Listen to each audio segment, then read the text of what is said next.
민주당 그리고 이재명의 리더십에 대해서 내부에서 지켜본 그의 모습과 현재 민주당에 대해서 분석을 하는 이런 인터뷰를 내놓았습니다. 그는 이화영의 변호인으로도 유명했는데 현재 그는 민주당의 상황에 대해서 민주당도 없고 더불어도 없는 그런 정당이라고 지적을 했으며, 더 나아가서 이재명이 집권을 할 경우에는 대한민국이 어떻게 될지 참으로 걱정스럽다라는 우려와 비판을 늘어놓았는데요. 그의 인터뷰 내용을 한번 정리해 보겠습니다. 먼저 설주환 변호사 같은 경우에는 원래는 민주당 소속이었는데 현재는 탈당을 한 상황이며, 그가 민주당을 떠나서 정치적 입장이 변한 배경에는 이화영의 변호인 역할을 하면서 이 사건을 통해 민주당을 들여다본 문제의식 때문에 더 이상 민주당에 있을 수 없다라고 판단했다라고 보고 있으며, 현재 민주당 같은 경우에는 당내 구조 자체가 이견을 용납하지 않는 방식으로 바뀌었다라고 지적을 했는데요.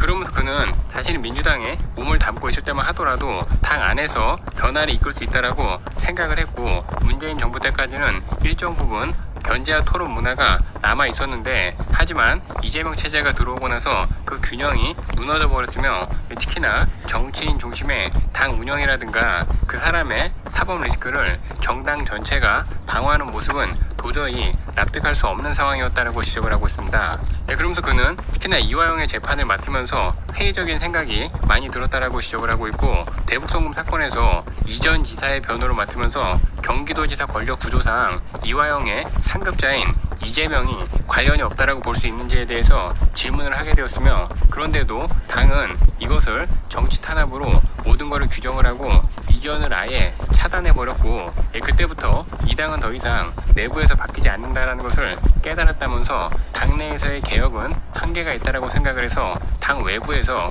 개혁을 만들자라는 마음으로 당을 떠난 것이라고 설명을 했는데요. 또 이뿐만이 아니라 설주환 변호사는 현재 민주당을 향해서 더불어도 없고 민주도 없다라는 표현을 가장 자주 쓰는 인사 중에 한 명인데, 그가 이러한 표현을 쓰는 것은 이재명의 발언 때문이라고 지적을 했고, 자신에 대한 체포 동의안에 찬성을 한 의원들을 향해서 검찰과 협잡을 한 자들이라고 비난을 했으며, 설주환 변호사는 그 발언을 듣는 순간 정말로 충격적이었고, 어떻게 민주정당의 대표가 사법적인 책임 문제에 대해서 다른 의견을 낸 동료 정치인들을 적으로 취급을 할 수가 사조직이나 다름이 없고, 정당은 다양한 의견이 공존을 해야 되는데, 특히나 입법부에서 활동하고 있는 의원이라면 각자의 헌법기관으로서 독립적인 판단할 권한이 반드시 있어야 되는데, 근데 이재명은 그런 기본적인 원칙조차도 인정을 하지 않고 있으며, 결국에 민주당은 집단이 아니라 사조직처럼 운영이 되고 있고, 정당의 목표가 국민 전체를 위한 정치가 아니라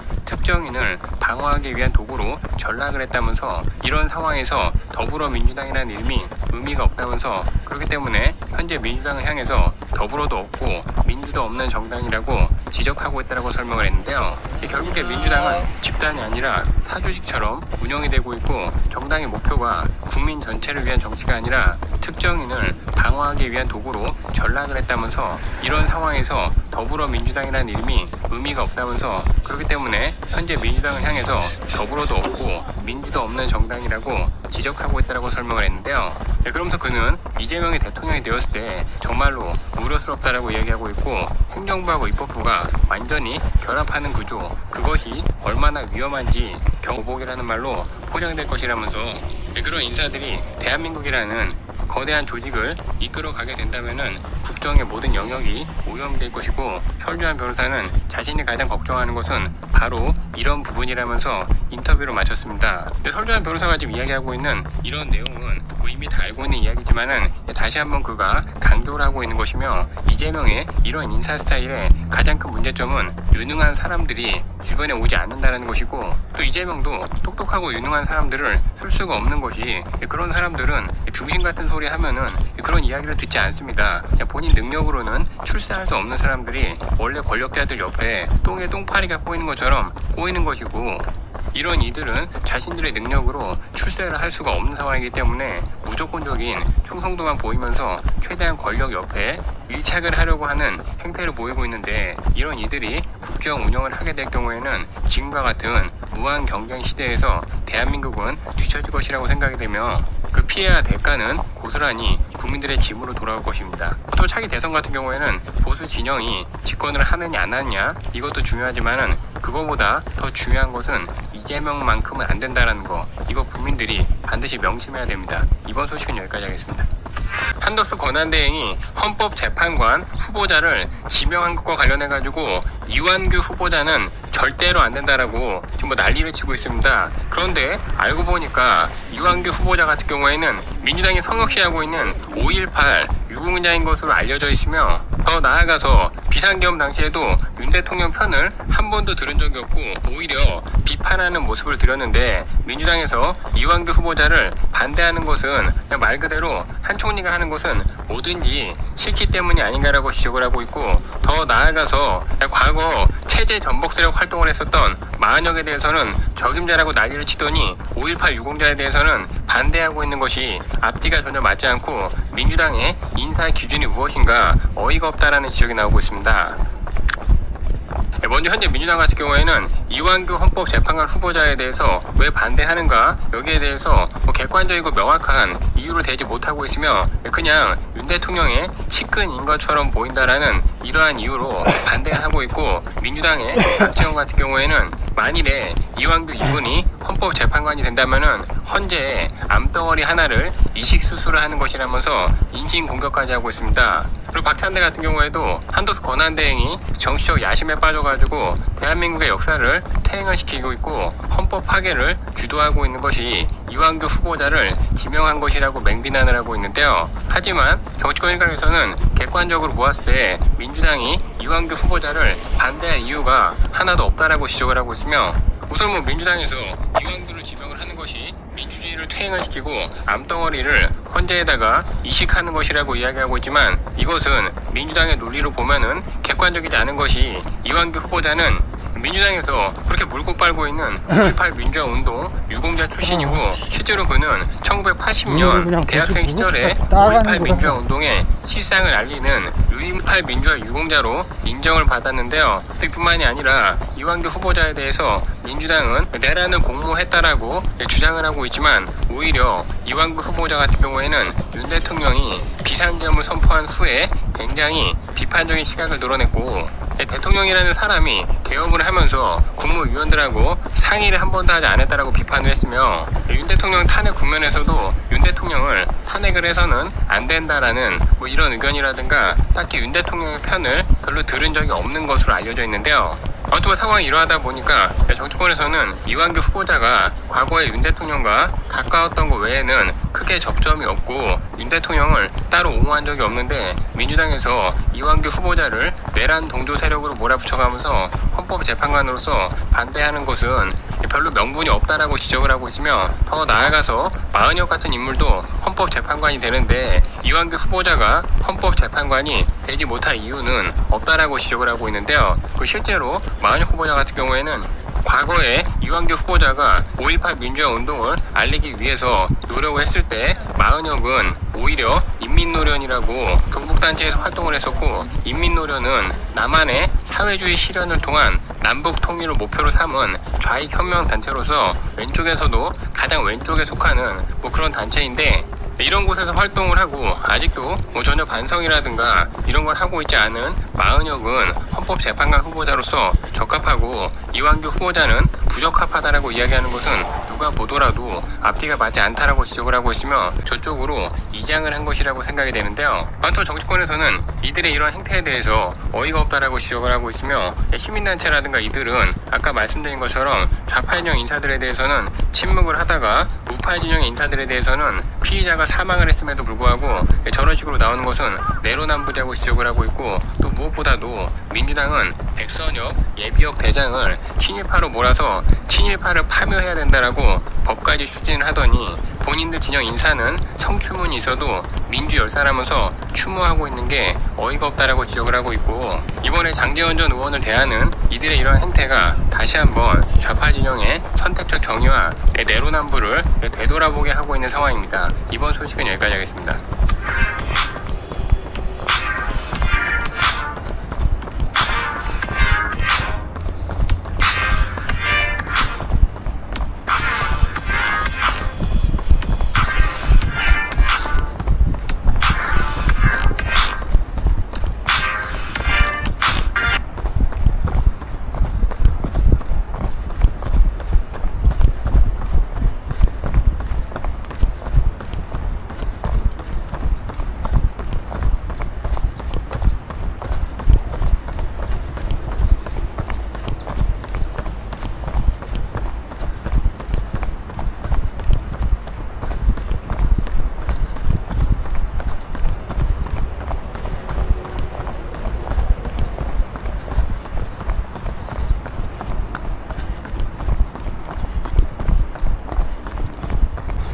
이재명에 대한 발언은 행위에 관한 것이고 상고 이유서에 그렇게 적어놨습니다.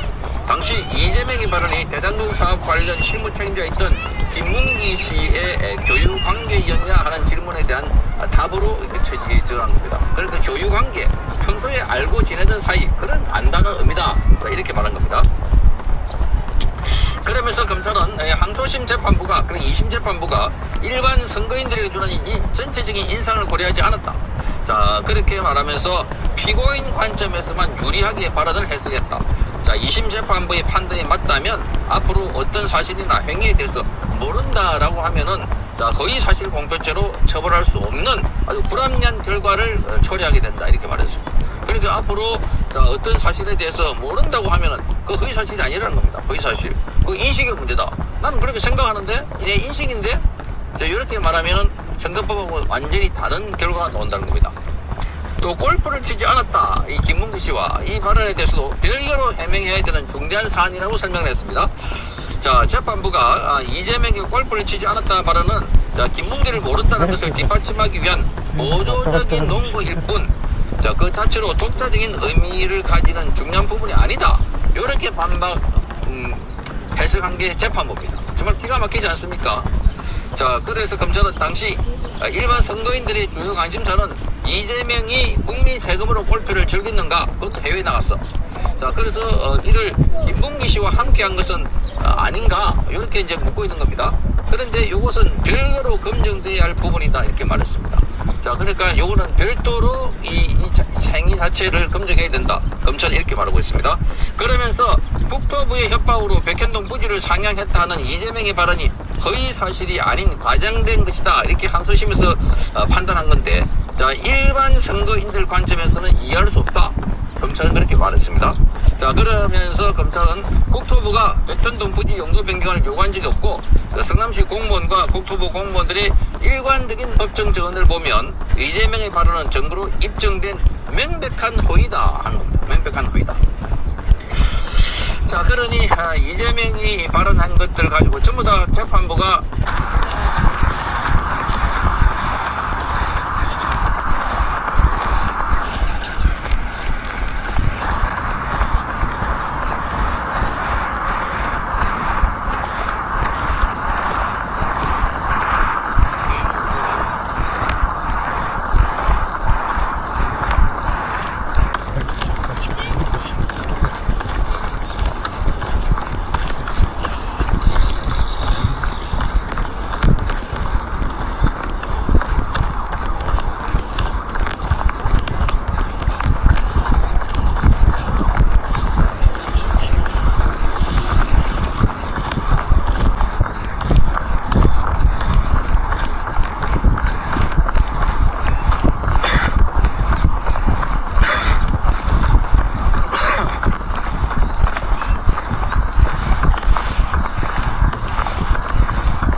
발표하기 직전에, 말하자면 체포영장 응하기 직전에 그때의 상황을 바로 자유와 주권을 수호한다. 청년들이 많이 나타났다. 자유와 주권. 그러니까 이게 내란이 아니라 자유와 주권. 그야말로 윤석열 대통령의 확실한 자기 입장을 밝힌 겁니다. 자, 추운 날씨까지 녹이던 그 뜨거운 열기를 지금도 가슴에 깊이 새기고 있습니다. 자, 이제 저는 대한민국 국민의 한 사람으로 돌아가 나라와 국민을 위한 새로운 길을 찾겠습니다. 새로운 길을 찾겠다는 겁니다. 자, 그게 바로 대한민국 국민의 한 사람으로 돌아가서 나라와 국민을 위한 새로운 길이다. 자, 그러니까 본인을 위한 것도 아니고 가족을 위한 것도 아니고 우리나라와 국민을 위해서 새로운 길을 찾겠다, 이렇게 말했습니다. 자, 국민 여러분과 제가 함께 꿈꾸었던 자유와 번영의 대한민국을 위해서, 자유와 번영의 대한민국을 위해서 미래카나마 노력을 아끼지 않겠다, 이렇게 말했습니다. 다시 한번 국민 여러분께 깊이 감사드립니다. 국민과 함께 대한민국을 위해서, 특히 자유와 번영의 대한민국을 위해서 노력을 하겠다는 메시지를 내놨습니다. 오늘 대통령이 나왔을 때 이 입구에는 많은 청년들이 나왔습니다. 서초동. 자, 서초동에서 나오고 있는 장면입니다. 서초동이 아니고 한남동. 지금 윤 전 대통령이 나온 모습을 아까 녹화된 모습인데요. 다시 한번 보고 계십니다. 주로 학생들이 나와 있습니다. 서 있는 청년들은 똑같은 잠바들을 다 입고 있는 것 같아요. 점퍼를. 네, 근데 자세히 보시면 색깔이나 문구가 좀 다른데 아마 본인들이 각자 다니고 있는 학교에 네. 소위 과잠이라고 하죠.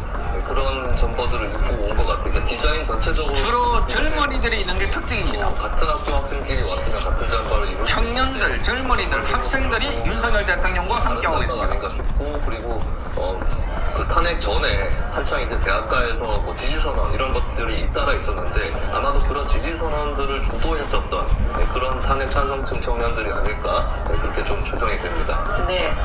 박석영 기자, 오늘 그 대통령실의 수석급 참모진들이 한남동 관저를 찾아갔다는 거죠? 대통령들이 젊은이들, 특히 청년들과 손을 만나고 저들이 열렬하게 대통령을 응원하는 모습을 볼 수가 있습니다. 들이 직접 관저 쪽으로 가서 윤 전 대통령을 배웅을 했다고 합니다.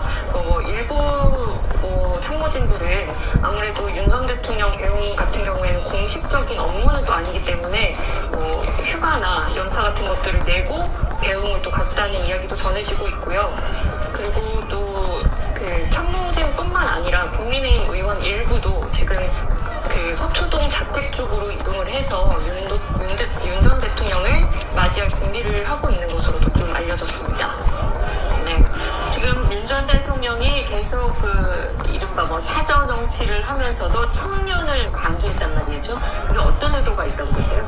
네, 일단은 국민의힘의 역사를 돌아보면 좀 지지층 중에 청년 이런 쪽이 좀 적은 편이었었습니다. 주로 고령층의 지지자가 많다라고 하는 그런 이미지가 굳어져 있었고, 예전에도 광화문 집회랄지 이런 한남동 관저에서 자, 여기는 지금 서초동입니다. 서초동 아크로비스타. 를 위해서 노력했던 순간들이 주마등처럼 지나간다, 이렇게 소회도 밝혔고, 그리고 또 이제 국민과 청년들께서 아크로비스타에 도착한 윤석열 대통령의 모습입니다. 지켜주셨다, 가슴 깊이 새기고 있다. SBS에 이 방송된 화면입니다. 윤석열 대통령이 나왔습니다. 지금 아크로비스타 그 아파트 안으로 마을 주민 대표가 꽃을 전달하고 있는 장면입니다. 대표한테 꽃다발 받고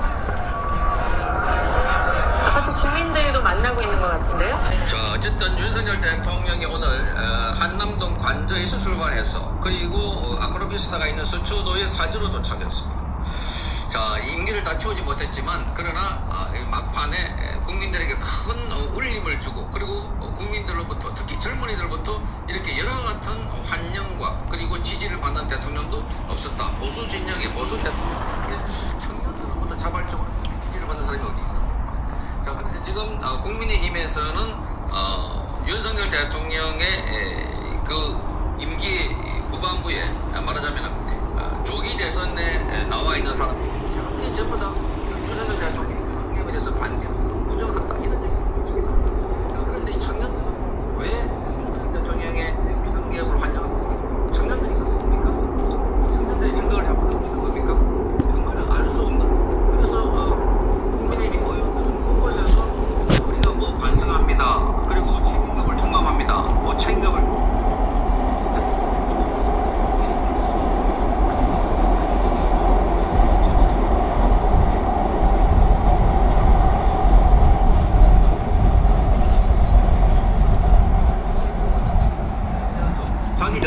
지키지 못할 망정 자기 대통령에 대해서 이렇게 선을 그어가지고 완전히 대통령과 우리는 분리되어 있습니다. 심지어 대통령을 하라 이런 용도 있다고 하니까 정말 국민의힘 아직도 잘했다. 상황이 이대로 돌아가는지 정말 보이는 몇몇 그 기준을 한번 그러니까 전체로 보면은 윤석열 대통령이 나라를 지키기 위해서 그랬다. 자, 이 나라의 개념 국민들은 국민의 후보들은 정말 모르고 있는 겁니다. 그러니까 윤석열 대통령을 비상계엄은 악이고 그 계엄을 선포한 윤석열 대통령은 내란죄를 저질렀다. 그 프레임, 야당이 만들어 놓은 프레임에 그대로 또 언론이 만들어 놓은 그런 그 창틀에 그대로 좀 들어가 있는 참 어리석기 짝이 없다 하는 생각입니다. 그러나 윤석열 대통령은 지금부터 본격적으로 자, 그동안 공고했던 이런 상황에